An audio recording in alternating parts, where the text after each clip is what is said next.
Hello, everybody. Welcome to another one of our Africa travel podcasts. We've got 10 of these interviews with fascinating individuals and of a whole range of different subjects. And today we are very honored to have Dr. Ross Harvey.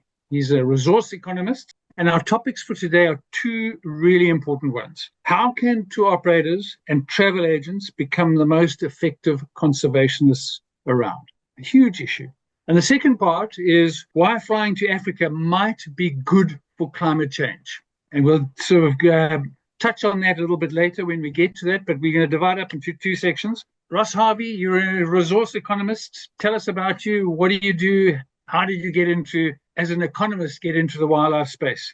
Yeah, interesting, Colin. Thanks for having me. It's a pleasure to participate in this important conversation. So, Colin, in 2014, I came across a report on the international ivory trade, and I was absolutely gobsmacked at the scale of destruction that was going on. So, between 2010 and 2012, we lost in the region of 100,000 elephants. Massive poaching to satisfy a huge upsurge in demand in the Far East predominantly.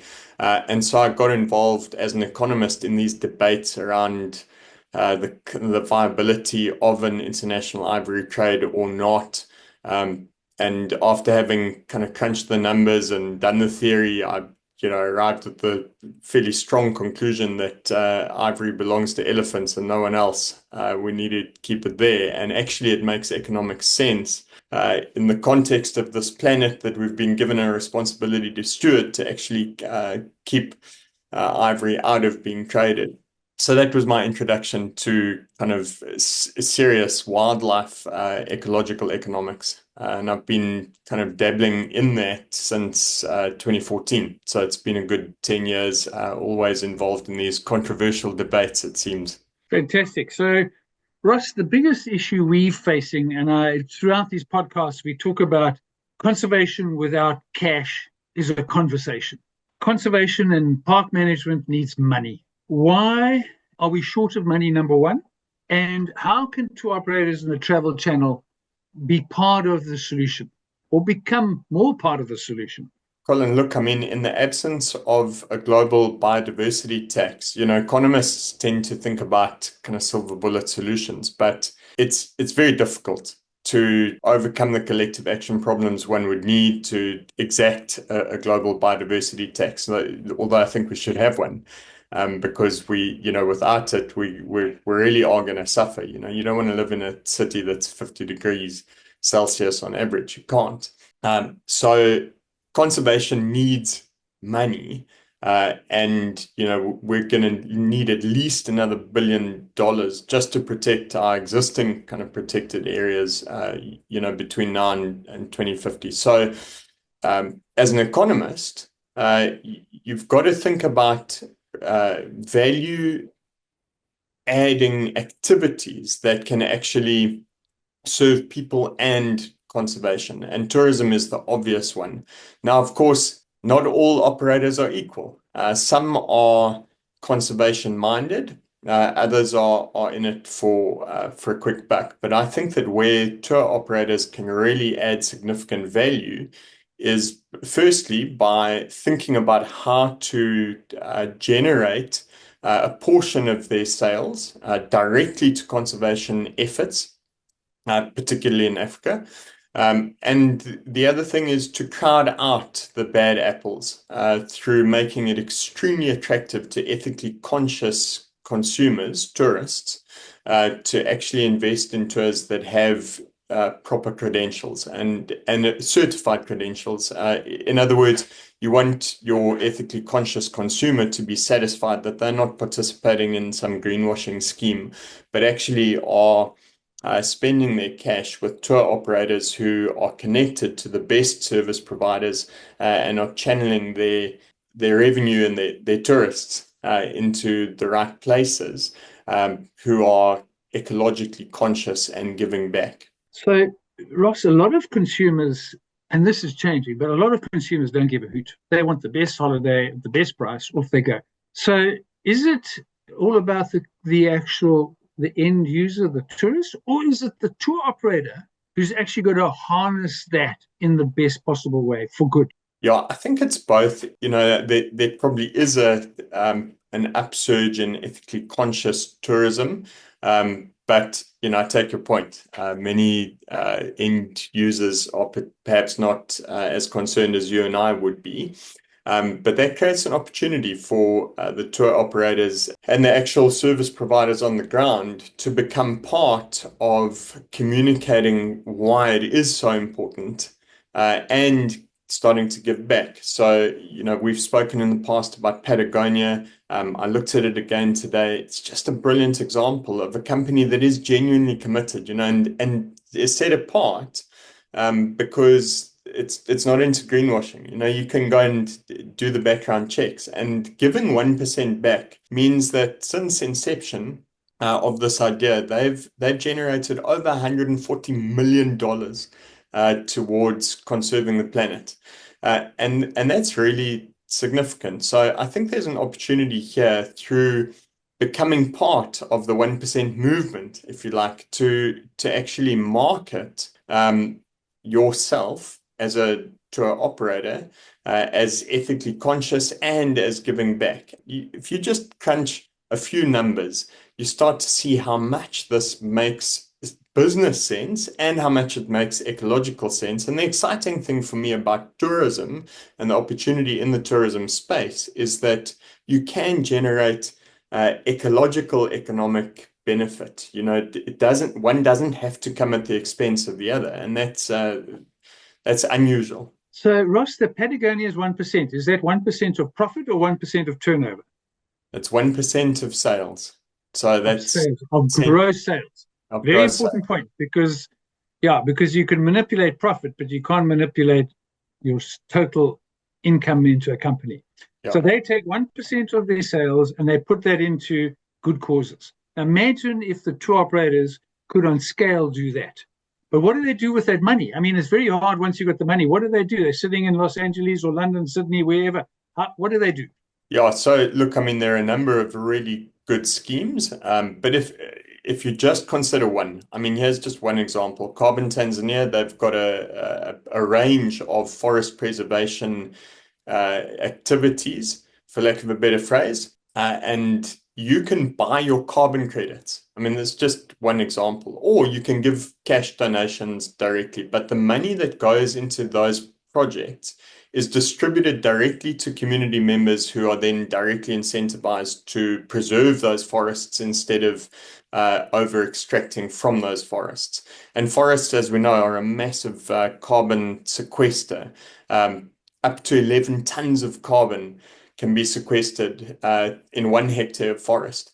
So there's a huge opportunity here for tour operators to say, all right, actually, we're going to give 1% of gross sales directly to, for instance, Carbon Tanzania, or we're going to direct 1% of our total gross revenue into supporting local tour operators that have very specific kind of carbon credentials, and that give back to the local community and so on. A lot of this. You raise communities. I think this is a big message we've been hearing all through these podcasts. The communities are going to be crucial. If we don't get them into the boardroom, so how can that 1% be channeled into communities, and what do you recommend?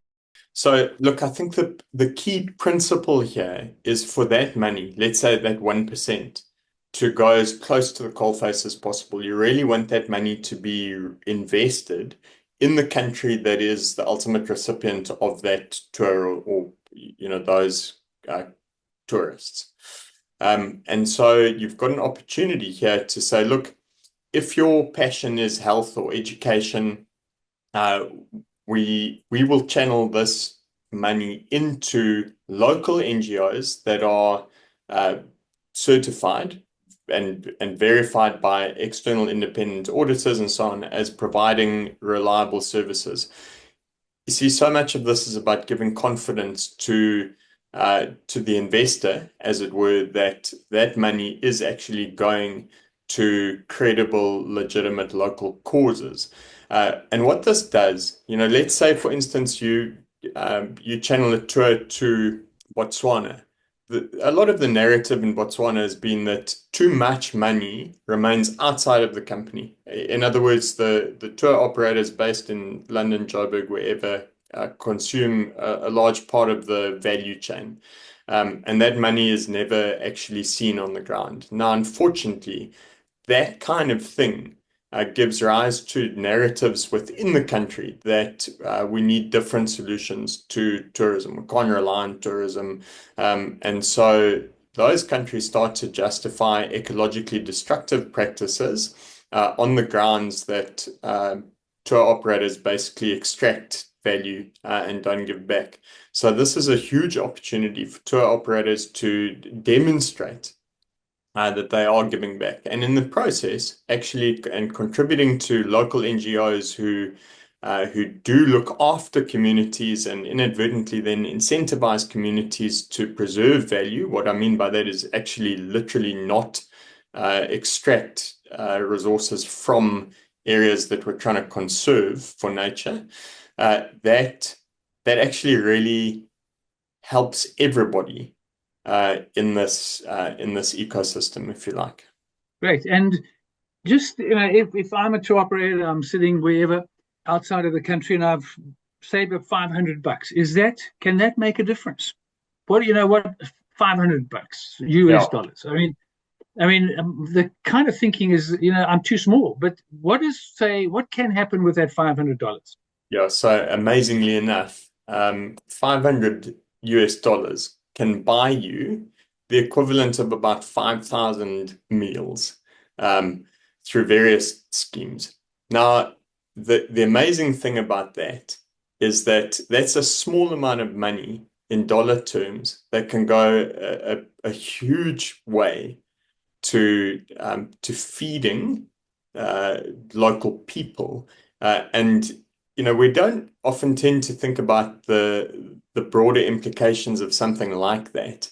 Those 5,000 meals are literally keeping people out of bushmeat poaching, which has become a major, major problem. It's one of the major threats to wildlife conservation across Africa. And so your $500 can go a really long way towards disincentivizing poaching and to keeping local people nutritionally well fed. So there's no such thing as too little. Every bit makes a big difference. And again, we're talking about people who are willing to spend quite a lot of money to get to the continent. And if they feel like they're doing good in the process, all the better. And especially for the tour operators, it's a great way of marketing yourself as being above the rest. It's a unique differentiating value proposition. And it's interesting you raise that, Ross, because we see in many of our rural areas, the real issue is malnutrition amongst the kids. They might have full stomachs, but it's all maize, all corn, whatever. And that diversity, all the sort of vitamins and the essential omegas and all the rest of it missing from their diet. But if we can get those young kids at school going age, if we can get them that food, can you 5,000 sort of meals before you start the day? I mean, half the kids arrive at these schools starving. So yeah, a small amount can go a huge way. So, Colin, another very important point here is that we've got to ensure more broadly distributed benefit in the space. So, there are a few places that tend to reap the concentration of reward, as it were, and that doesn't really help us. If you just look at Africa Parks, for instance, they're managing 10 million hectares. They're trying to up that to 30 million by 2030. Now, there are far-flung places that don't get enough tourists. And so there's got to be a move among tour operators to try and distribute the benefits and then to ensure that the kind of schemes that we're talking about actually are also benefited by increased distribution of tourists. I came across a guy in Botswana many years ago, who you all know, Map Ives, who said to me, Ross, the biggest threat to tourism is tourists. Now, what he meant by that is that if you have an over concentration of tourists, in a sensitive area, it can be a problem. So there is actually a need to distribute benefit.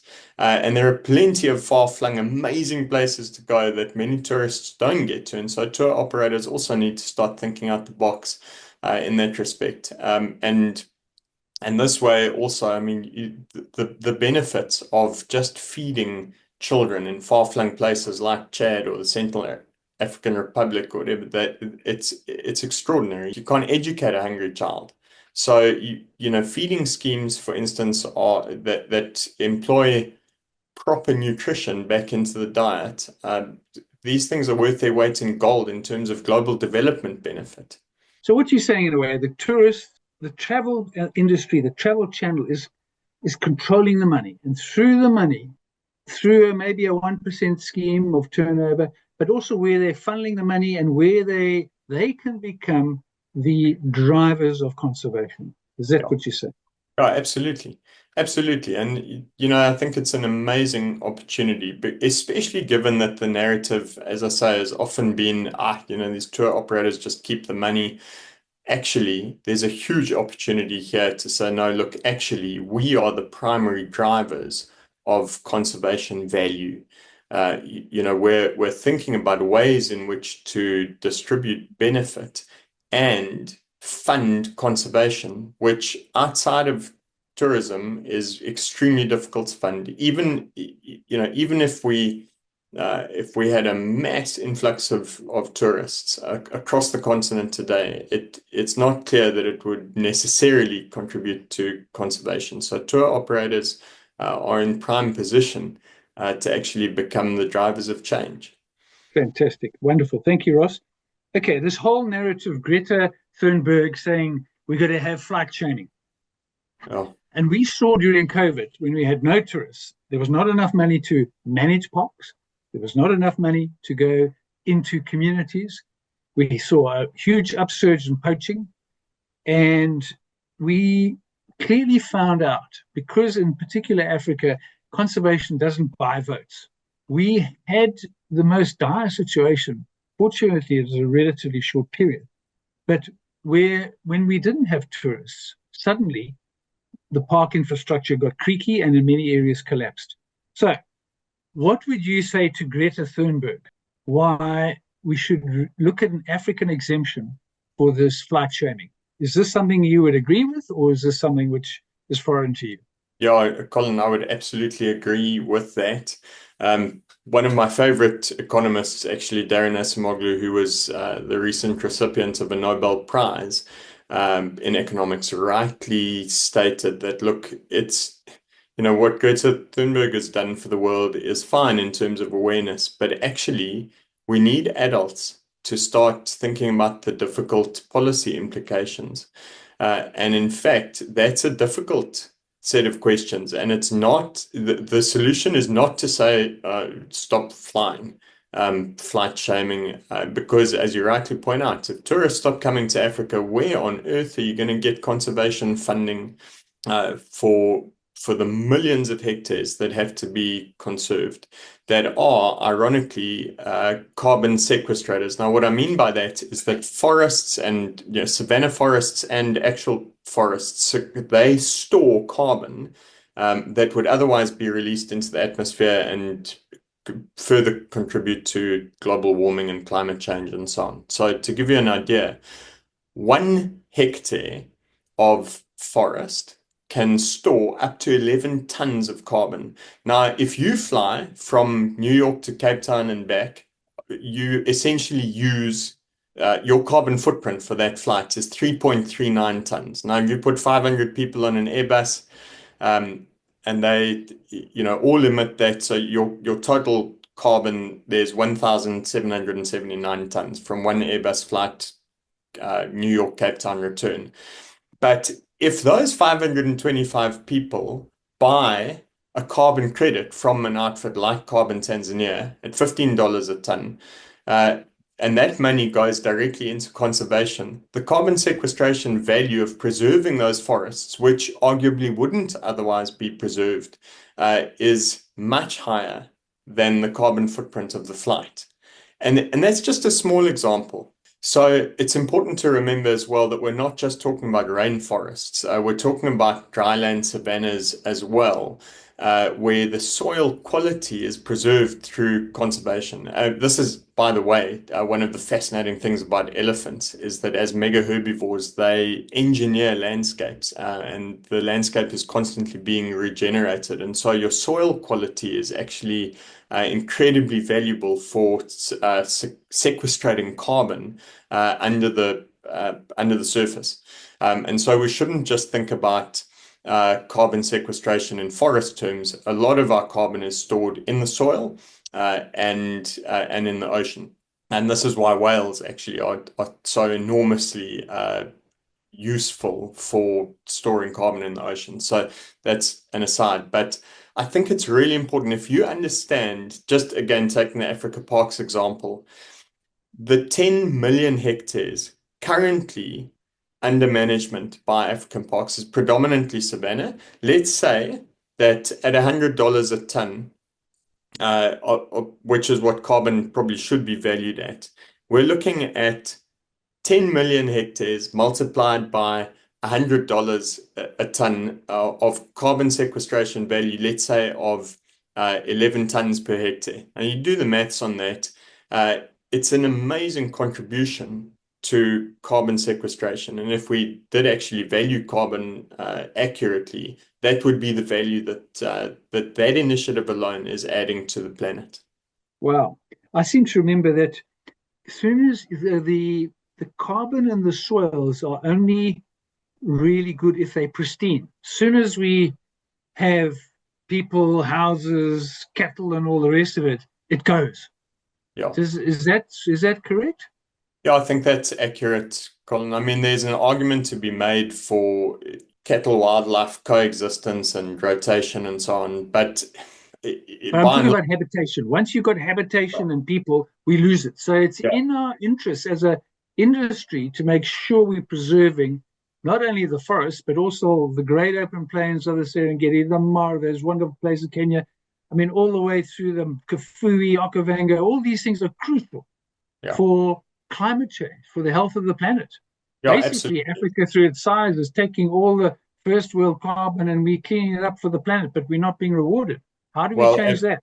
that's yeah, absolutely correct. And again, this is why it is so important to educate. And again, tour operators have an opportunity here to educate consumers on the value that they bring by not only going to Africa and funding conservation inadvertently, but by directly purchasing carbon credits that go directly into local communities that do preserve these open landscapes.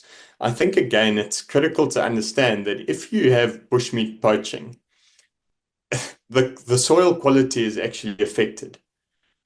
Whereas if you have preservation of wildlife and you have the appropriate numbers of mega herbivores and apex predators restored to landscapes, that improves soil quality because those animals are literally agents of regenerative vegetation. And so your soil quality improves when you've got the optimal balance of wildlife. And this is why we need contiguous open spaces. As soon as you impose a fence or you fragment a landscape or you have human habituation, everything that is pristine is eroded in some way. And so there's huge value for humans and wildlife and for the planet in ensuring contiguous, uninterrupted open spaces. You allow for migration, and as soon as you allow for migration, you allow for increased numbers, and you allow for the whole habitat to be constantly regenerated. We call it heterogeneous impact, and economists want that. We want to see wide open spaces that are delivering value precisely through being uninterrupted. I hope that makes sense. And the tour operators could be your biggest friend. They really could. And again, I think it's about having that Patagonia kind of vision of, hey, we're in a position here where we can not only reverse the reputation that we have, rightly or wrongly, in some of these destination countries, we can actually take positive steps to channel money straight into activities that are clearly demonstrated to add value, both to human flourishing and to ecological ecosystem health. So look, I'd say to Greta Thunberg, look, you've got to do the maths and you've got to understand that, I mean, Africa as it is only responsible for less than 4% of global emissions. And if you tax Africa by shaming flights to Africa for tourists who can directly contribute to improved carbon sequestration value, then you're cutting off your nose to spite your face. And flights to Africa only account for roughly 2% of flight emissions. So it really seems less than economically sensible to say people shouldn't be flying to, especially to Africa. The other thing about this is that we need more flights to Africa, and we need more flights to far-flung places like Chad, like the Central African Republic, like northern Mozambique, precisely because that revenue not only contributes to improved nutrition in those areas, it also contributes to those local communities being less susceptible to getting involved in organized crime or violent extremism. And so getting tourists to fly to Africa may be one of the most important things you could do for people and the planet. Wow. Dr. Ross Harvey, wonderful, fantastic. Thank you for coming on this podcast. Cool. Thanks, it's wonderful to hear from an economist point of view, not just some tourism guy banging on his podium.